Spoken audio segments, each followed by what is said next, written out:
such a time as this. And welcome back to For Such a Time as This. I am your host, Pastor James Pittman. There is nothing in church more divisive than music. Yes, you can have some theology disagreements. You can have gossip. Those are very destructive. But there's nothing more accepted when it comes to division than music. I remember one point in church, I remember someone came up to me and they said, James, which side are you on? Contemporary or hymns? To which my response was, neither. I grew up in the South, Southern gospel, man. Southern gospel, but it continues to be a problem. What type of music should be played on Sunday morning? So in order, my humble attempt to bring some sanity to this issue, I want to play a clip of Ravi Zacharias and then comment just a little.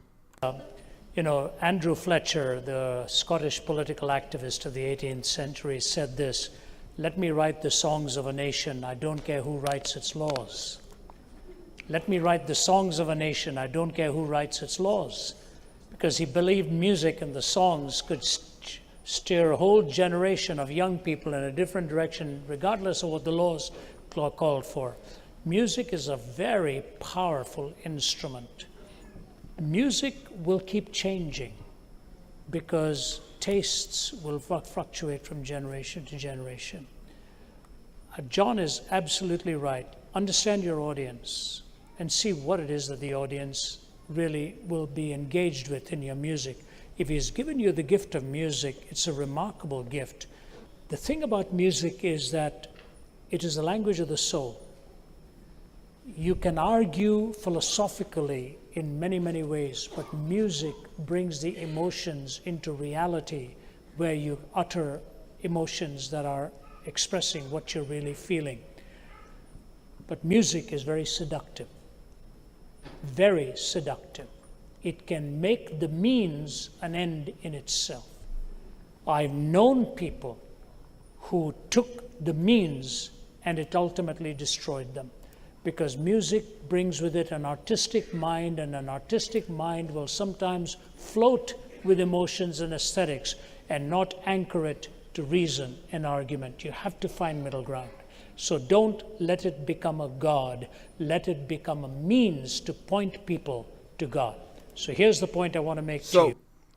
He's right, he goes on. So music, there's various musics, and the only thing that can definitively be said yes or no to music is the message that it sends. So I want to point out two things. One, some people tend to elevate the means of music and, like you said, make it a God unto himself.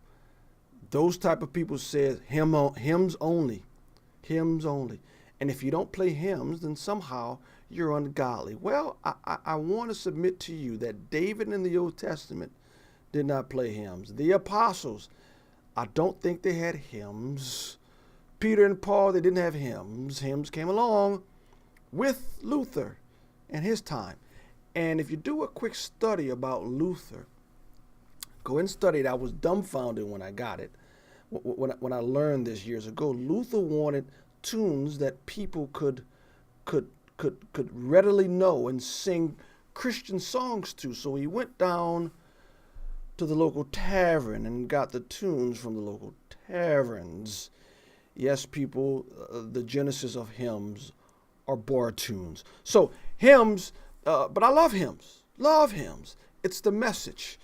That's one danger when it comes to music, but another danger in our culture that seems to be more prevalent is that as long as the tune is good, I can sing whatever crazy nonsense I want.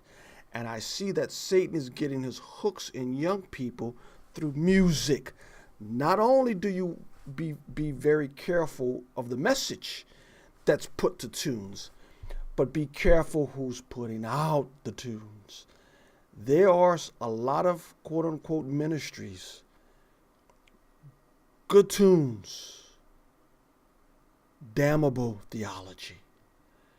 And so while music is good, the dangers can be awful. And so I would say this: in your church, strong theology, hymns, contemporary, as long as the message is solid, I think it's a way or it's an area in which grace and humility can be offered.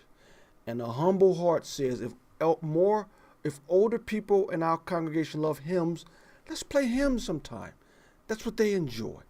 And if younger people like contemporary, hey, let's let the young people listen to their music. So long as the message is solid, so long as the preaching is God-centered.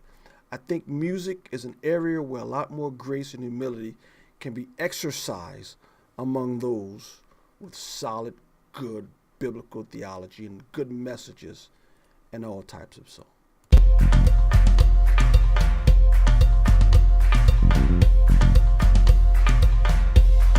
For such a time as this.